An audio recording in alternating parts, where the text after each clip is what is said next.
हो भी क्यों ना, क्योंकि यहाँ पे हमारा पूरा प्रयास रहता है कि मनोरंजन के साथ जानकारी को इस तरीके से मिला के, इस तरीके से आप तक पहुँचाया जाए कि आपके जीवन के हर छोटे बड़े निर्णय इतनी सहजता से लिए जाएं कि वो सिर्फ और सिर्फ विकास के पथ पे, एक अच्छे पथ पे आपको ले चले। और यही हमारा उद्देश्य है। इसी उद्देश्य के साथ आज के अंक में भी एक बहुत ही महत्वपूर्ण विषय हम आपके लिए लेके आए हैं। लेकिन वो विषय क्या है, आज हम किन एक्सपर्ट से बात करेंगे और किस प्रकार की जानकारी को मनोरंजन के साथ मिला के आज हम आपको प्रस्तुत करेंगे, इन सब चीज़ों के बारे में जानेंगे।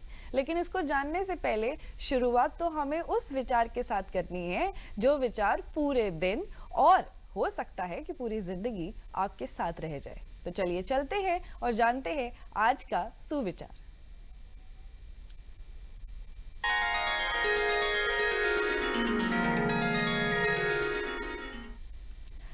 आज का विचार है, आज मुश्किलें हैं पर कल बेहतर होगा, बस तुम उम्मीद मत छोड़ो।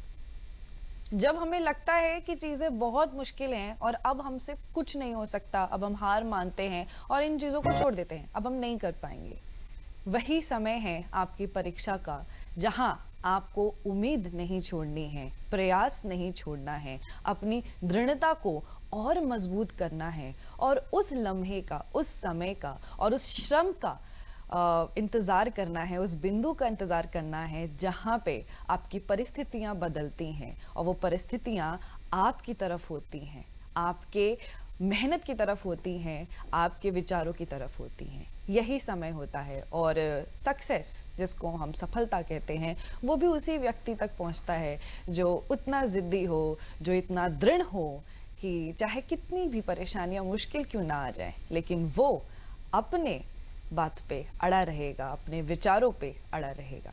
और यही प्रमुख है, यही जीवन जीने की कला भी है। और इस कला को शुरू कैसे किया जाए, इस कला को सीखा कैसे जाए, आज का हमारा विषय भी इसी से जुड़ा हुआ है। आप जुड़े रहिएगा और समझिएगा कि किस प्रकार चुनौतियाँ, दृढ़ता, ज्ञान, मनोरंजन, ये सारी बातें आपस में इस तरीके से रची बसी हैं कि अगर हमने एक को भी छोड़ दिया तो जिंदगी थोड़ी सी अधूरी रह जाएगी। तो चलिए चलते हैं और आपको बताते हैं कि आज का हमारा विषय क्या है।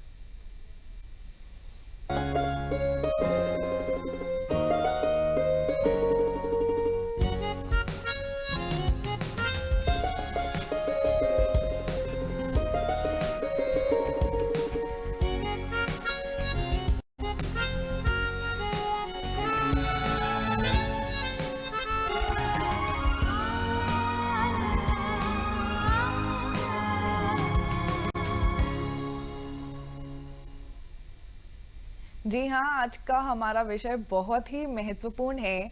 नई शिक्षा नीति, चुनौतियां एवं संभावनाएं। शिक्षा एक ऐसा बिंदु है हम सबके जीवन का कि चाहे हम माता पिता हों या हम नौकरी कर रहे हों या हम बच्चे हों, स्कूल, कॉलेज, शिक्षा हमारा पीछा कभी नहीं छोड़ता। और उन बिंदुओं को समझना, और आज के ऐसे समय में जब कोविड ने पूरे विश्व को एक तरीके से बहुत नेगेटिव इम्पैक्ट डाला है, इस समय में किस प्रकार से हमारी शिक्षा नीतियों में बदलाव आया, ये बदलाव कितनी संभावनाएं अपने साथ लेके आ रहा है, क्या चुनौतियां लेके आ रहा है, इन सारे विषयों पे हम बात करेंगे, इन सब बिंदुओं पे हम चर्चा करेंगे। और इस पे बात करने के लिए आज हमारे साथ बहुत ही महत्वपूर्ण व्यक्ति स्टूडियो में मौजूद हैं। हमारे साथ हैं डॉक्टर मुकुल श्रीवास्तव जी, जो कि विभागाध्यक्ष हैं पत्रकारिता एवं जनसंचार विभाग, लखनऊ विश्वविद्यालय से। सर, आपका बहुत बहुत स्वागत है आज के इस प्रोग्राम में अपना समय देने के लिए। और जिस प्रकार से हमारा विषय है नई शिक्षा नीति, हालांकि शिक्षा एक ऐसा बिंदु है जिसको हम समय के साथ बदलते ही रहते हैं, वक्त बदलता है, ज़रूरतें बदलती हैं और मानवों की जो क्षमताएं हैं, स्किल है, उसको बदलने के लिए हम शिक्षा में भी बदलाव करते हैं। ऐसे कोविड में हमने एक अनकही चुनौती देख ली, वो भी तकनीक से जुड़ी हुई। घर में बैठ के टीचर कैसे बच्चों को पढ़ाए, और ऐसे में हमने शिक्षा नीति पे एक बहुत ही अच्छा बदलाव किया है जो हमारे देश को एक बड़े ही अलग आयाम पे ले जाएगा। तो इसमें आपका भी अनुभव और आपका विचार कैसा है? देखिए, ये बहुत महत्वपूर्ण समय पर देश में नई राष्ट्रीय शिक्षा नीति आई है। अमूमन हम लोगों का जो बचपना था वो लॉर्ड मैकाले को की आलोचना करते बीता कि हाँ। भाई हम उनकी दी हुई एजुकेशन को फॉलो कर रहे हैं, जी। पर उसमें कोई आमूल चूल परिवर्तन कभी नहीं किया गया। उसके बाद 1986 में एक शिक्षा नीति आई, लेकिन वो सिद्धांत और व्यवहार में सामंजस्य नहीं बैठ पाया और फिर हम उसी ढर्रे पर चलते चले आए। और लेकिन साल 2021 में जिस तरीके से देश में जो नई शिक्षा नीति आई है, उसकी जो सबसे खास बात यह है कि आप इसके बाद सारी दुनिया के साथ कदम ताल कर सकते हैं। हाँ। कम से कम अभी जो सिद्धांत रूप में हमारे सामने चीज़ें प्रस्तुत की गई, उसे देख करके लग रहा है कि ये देश की शिक्षा नीति में एक क्रांतिकारी बदलाव लाने वाला है। और जो सबसे महत्वपूर्ण बात यह है कि देश का जो मानव संसाधन है उसकी बेहतरी के लिए एक निर्देशन मिल रहा है कि ज़रूरी नहीं है। पहले क्या होता था कि पढ़ाई जो है वो सिर्फ नौकरी पाने का जरिया बन करके रह जाती थी। तो पहली चीज़ तो ये कि जो शिक्षा का उद्देश्य कभी नौकरी पाना नहीं रहा, वो रहा एक बेहतर नागरिक का निर्माण करना है। तो अगर हम पढ़ लिख कर के किसी तरीके से किसी रोजगार में नहीं जोड़ पा रहे हैं, तो एक नागरिक के तौर पर समाज में हम अपनी भूमिका का निर्वहन किस बेहतर तरीके से कर सकते हैं, इन जैसे विषयों पर भी इस नई शिक्षा नीति में बात की गई। दूसरी बात यह कि जैसे अभी आपने कोविड और तकनीक की बात करी कि पिछले 10 सालों में तकनीक हमारे जीवन का एक बहुत अहम हिस्सा बन गया और हमें इसका पता ही नहीं पड़ा। पर उस तकनीक का सकारात्मक कैसे अपनी बेहतरी के लिए इस्तेमाल किया जा सके, इन विषयों पर भी शिक्षा नीति में बात की गई है। क्योंकि मोबाइल सिर्फ सोशल मीडिया चलाने के लिए या चैट करने के लिए, बात करने के लिए नहीं है।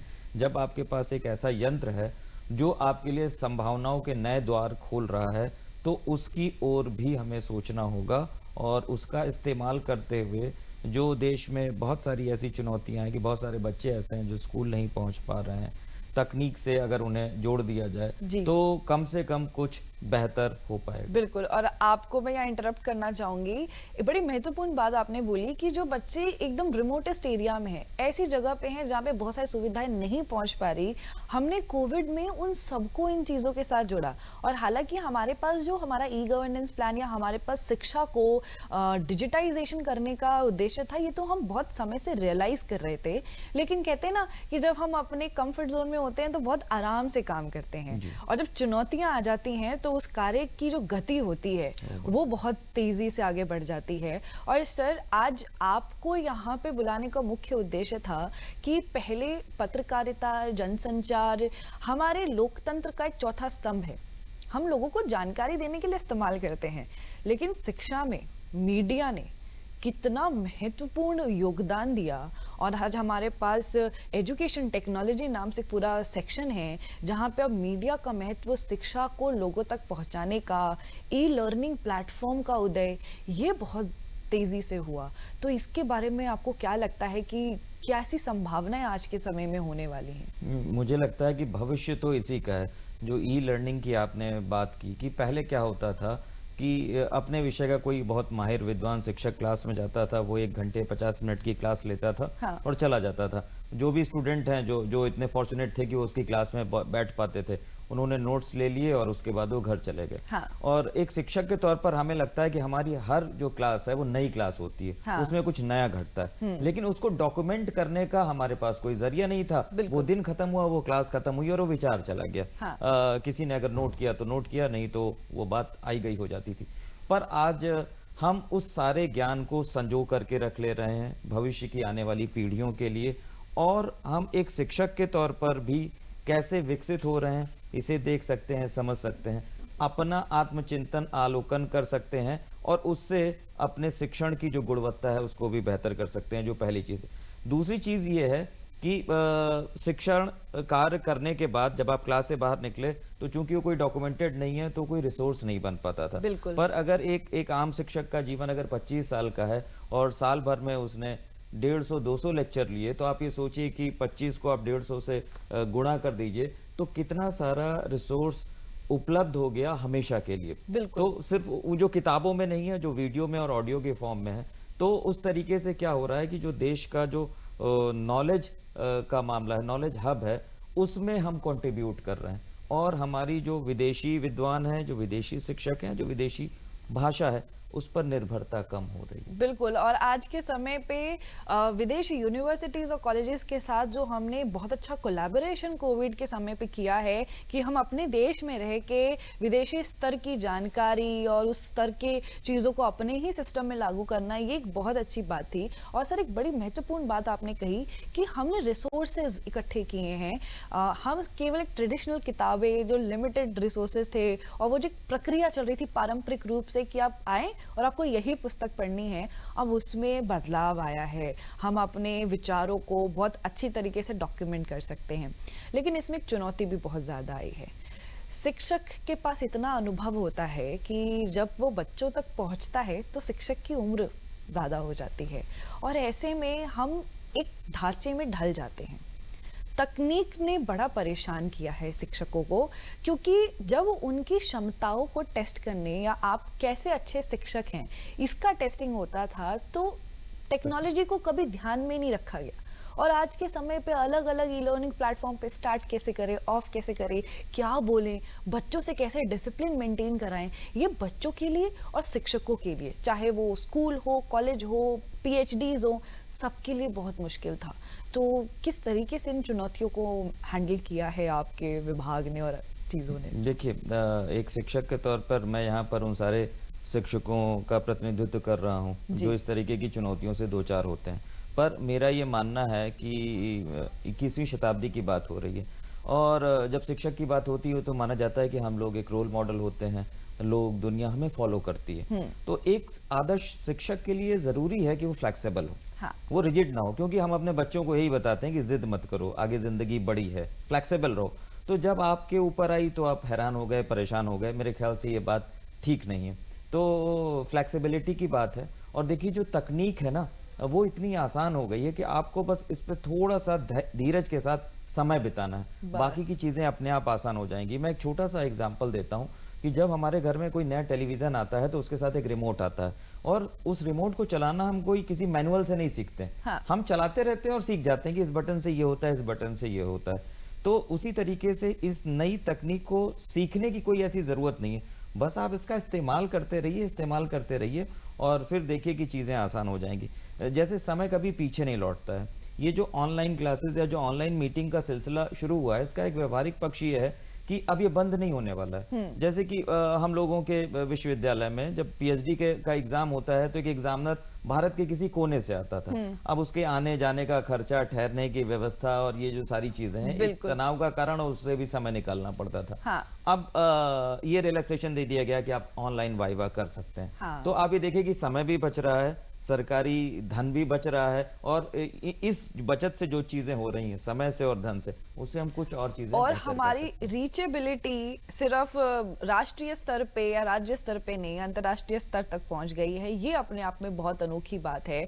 और आज़ादी की जब बात करते हैं, अपने देश की जब विकास की बात करते हैं, शिक्षा हो, पत्रकारिता हो या और ढेर सारे आयाम हो, इन सब का रिश्ता कहीं ना कहीं इन चीज़ों के साथ होता है। और जिस प्रकार से आज हमारे एक्सपर्ट ने भी कहा कि किस प्रकार हम ब्रिटिश सभ्यता की शिक्षा प्रणाली को इतने समय से अपने साथ ले रहे थे, और वक्त आया है कि उसको अपना बना के अपनी तरीके से अपने देश में लागू करने का। इसीलिए चलिए चलते हैं, इसी उपलक्ष्य में आपको आज़ादी के 75वें वर्ष के लिए एक खास कार्य हमने आपके लिए किया है, कुछ खास जानकारी आपके लिए सजो के रखी है। चलिए चलते हैं, आपको दिखाते हैं।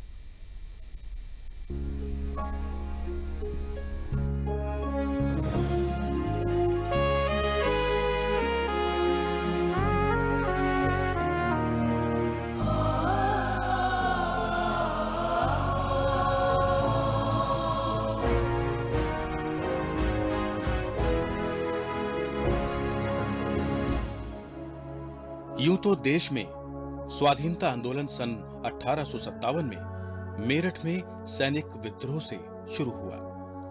काकोरी दिवस स्वाधीनता आंदोलन की एक ऐसी घटना जिसने अंग्रेजी हुकूमत को हिला कर रख दिया। लखनऊ के समीप काकोरी में इस घटना को क्रांतिकारियों ने अंजाम दिया। इस घटना के पीछे कारण था अंग्रेजों की दमनकारी नीति को दबाना और क्रांतिकारियों द्वारा चलाए जा रहे स्वाधीनता आंदोलन को गति प्रदान करना।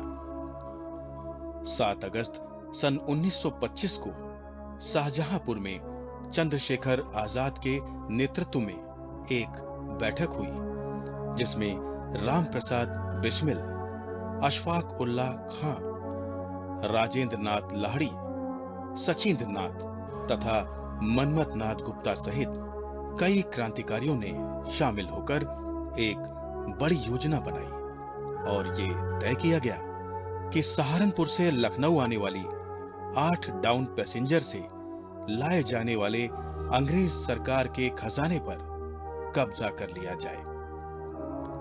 8 अगस्त को असफल होने के बाद इन सभी क्रांतिकारियों ने 9 अगस्त को सफलतापूर्वक इस घटना को अंजाम दिया। अचानक हुए इस हमले से बौखलाए अंग्रेजों ने एक व्यापक अभियान चलाकर लगभग 40 क्रांतिकारियों को पकड़ लिया, जिन्हें जेल में घोर कष्ट और यातनाएं दी गईं। इसके बाद चंद्रशेखर आजाद फरार रहे, जो कि बाद में इलाहाबाद के अल्फ्रेड पार्क में अंग्रेजों से सामना करते हुए अपने रिवॉल्वर की गोली से वीर गति को प्राप्त हुए। काकोरी दिवस का ऐतिहासिक मुकदमा लगभग 10 महीने तक लखनऊ की अदालत रिंग थिएटर में चला। 6 अप्रैल सन 1927 को इस मुकदमे का फैसला आया। जज हैमिल्टन ने राम प्रसाद बिस्मिल, अशफाक उल्लाह खां, रोशन सिंह और राजेंद्र नाथ लाहिड़ी को फांसी की सजा सुनाई और अन्य को आजीवन कारावास की सजा हुई।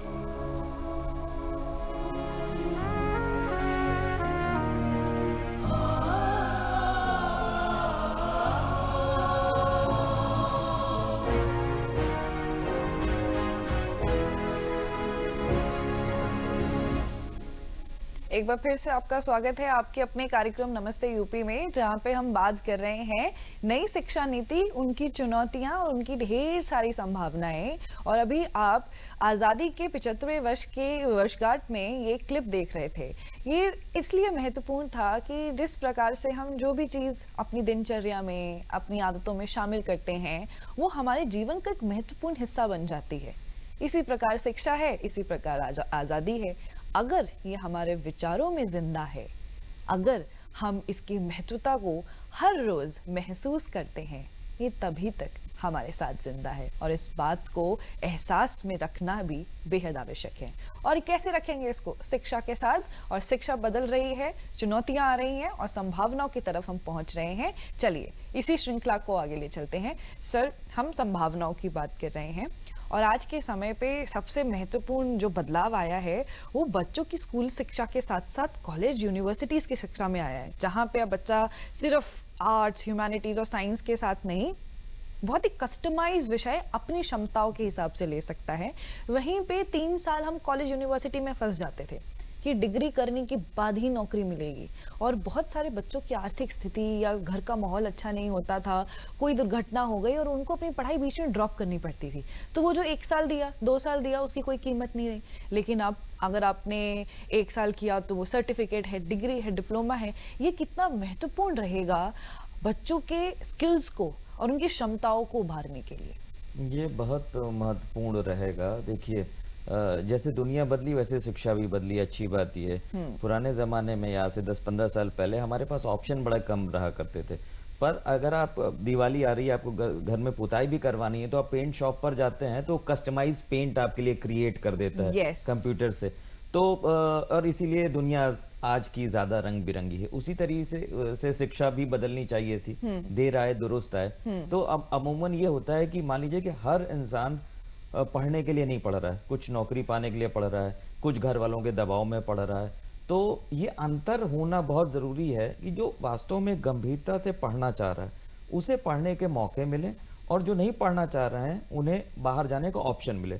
तो उससे विश्वविद्यालयों पर या महाविद्यालयों पर अनावश्यक बोझ नहीं पड़ेगा। हाँ। कि फॉर एग्जाम्पल अब 4 साल की स्नातक की डिग्री होने वाली है, तो अगर किसी लड़के को लगता है कि 2 साल के बाद अब उससे नहीं हो पाएगा, यार इससे कुछ होने वाला नहीं, तो वो जो 2 साल उसने क्लासरूम में बिताया, उस यूनिवर्सिटी में बिताया, एक तो वो खराब ना माने जाए, क्योंकि उसे माना जाएगा कि सिर्फ वो 12th पास है, तो ये कह दिया जाएगा कि भाई आपके पास डिप्लोमा है इस विषय का, और जहां इसकी जरूरत हो आप उसका इस्तेमाल कर सकते हैं। बिल्कुल। पर जो बाकी के छात्र हैं, जो गंभीर हैं, जो पढ़ना चाहते हैं, तो उनको मौका दिया जाए।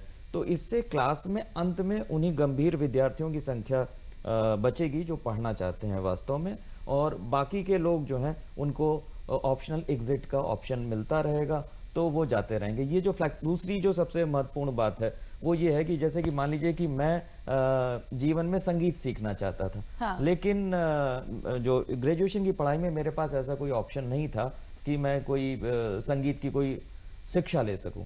तो पर अब आज ये है कि अगर आप साइंस पढ़ रहे हैं तो आप ह्यूमैनिटीज़ का एक विषय ले सकते हैं, अगर आप ह्यूमैनिटीज़ पढ़ रहे हैं तो आप कॉमर्स का कोई विषय ले सकते हैं, या अपनी रुचियों का, जो फॉर एग्जांपल जैसे जो हॉबीज होती हैं उनको आप शेप कर सकते हैं। हो सकता है कल को वही आपका करियर बन जाए। बिल्कुल। इससे पहले तक हॉबीज हमारे साथ आती थी और हमारे साथ चुपचाप चली जाती थी, पर उसका कोई इस्तेमाल हम अपने जीवन को बेहतर बनाने में नहीं कर पाते थे। बिल्कुल। और हम एक महत्वपूर्ण बात ये भी कह सकते हैं कि हमारे देश में इनोवेशन की, और कहते हैं ना क्यूरियस माइंड, ऐसा सोच विचार जो कुछ चीजें को ढूंढने की कोशिश करे, उसकी कमी इसलिए थी क्योंकि हम एक दर्रे पे चल रहे थे कि आप साइंस लीजिए, डॉक्टर बनिए, इंजीनियर बनिए, एक अच्छा खासा आपको पैकेज मिलेगा, सरकारी नौकरी मिलेगी, आप यूपीएससी की तैयारी करेंगे, एंड ये लीनियर पाथवे है सक्सेस का।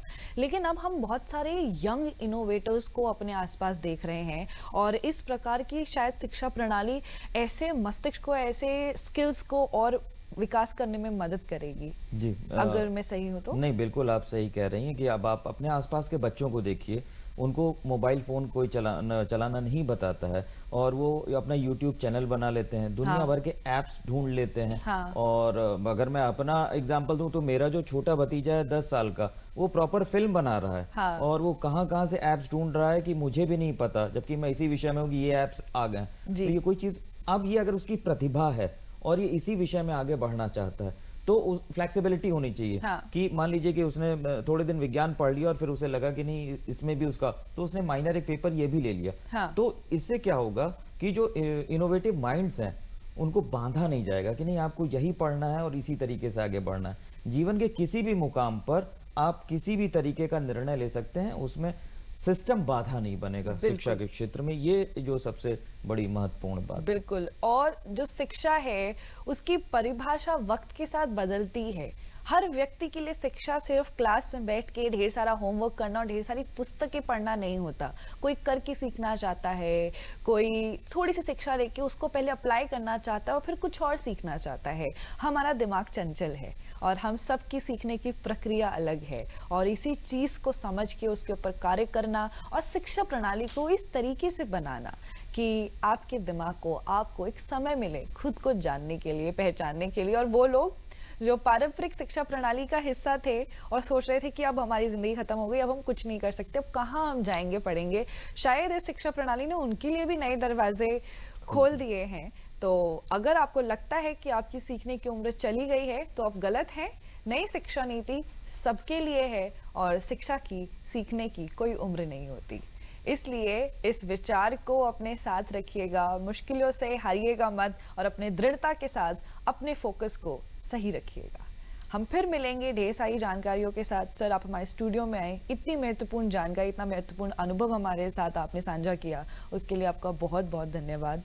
और आप खुश रहिए, कोविड का ध्यान रखिए, मास्क पहनिए, सैनिटाइजर का इस्तेमाल कीजिए। हम फिर मिलेंगे। नमस्कार।